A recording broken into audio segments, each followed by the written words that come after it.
አንቺ ደነዝ አሁንም ተጋርመሻል። ነይ ውጪ ነይ። ይቅርታ አጎቴ ደክሞኝ እኮ ነው። ምንድነው ደከመኝ የምትይው? ታኝተሻል እንዴ? አደርሹ ማታ እኮ ሱቅ አምሽተን ይዘጋ ነው። ቤት ደግሞ ልጆቹ አላስተኙኝም። ጭራሽ ልጆቼን ምክንያት ማድረግ ጀመርሽ። ከዚህ በኋላ ታኝተሽ ባገኝሽ አንድ ብር አይኖርሽም እኔ ጋር። ኧረ አጎቴ ሂጂ፣ አጎትሽን ሂጂና እዛ ፈልጊ። ምን ትመስላለች? ምን ሆነሽ ነው? እኔ እናት ድሮም ሰው እንደሌለኝ አቅ ነበር። ቆይ ምን ሆነሽ ነው ንገሪ። እኔ ሰው ሲያለቅስ ይከፋኛል። ይሄው እንቅልፍ ከተኛው ስንት ጊዜ እሱ ደግሞ እየመጣ ይናገረኛል። ቆይ ለምንድን ነው የማትተኙው? ማታ ሱቅ አምሽቼ ነው የምገባው። ቤት ደግሞ ልጆቹ አያስተኙኝም።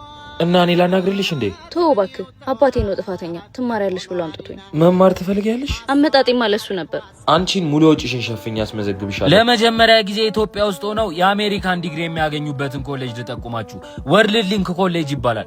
ለተማሪዎች በዲግሪና በማስተርስ ፕሮግራም የአሜሪካን ዲግሪ እንዲያገኙ እድል አመቻችቷል። ትራንስፈር አድርገው አሜሪካን መጨረስ ለሚፈልጉም እድሉ የተመቻቸ ነው። እኔም በሀያት ሪጀንሲ ምርቃት ላይ ተገኝቼ በተከታተልኩት መሰረት ተማሪዎች በዲግሪና በማስተርስ ፕሮግራም መማር የሚችሉ ሲሆን በኤአይ በቴክኖሎጂና በቢዝነስ ዘርፎች መመዝገብ ይችላሉ። ምዝገባው ከመስከረም 3 እስከ መስከረም 7 በሳይንስ ሙዚየም ሲካሄድ መመዝገብ የምትፈልጉ ተማሪዎችም ባዮ ላይ በማስቀምጠው ሊንክ እየገባችሁ መመዝገብ ትችላላችሁ።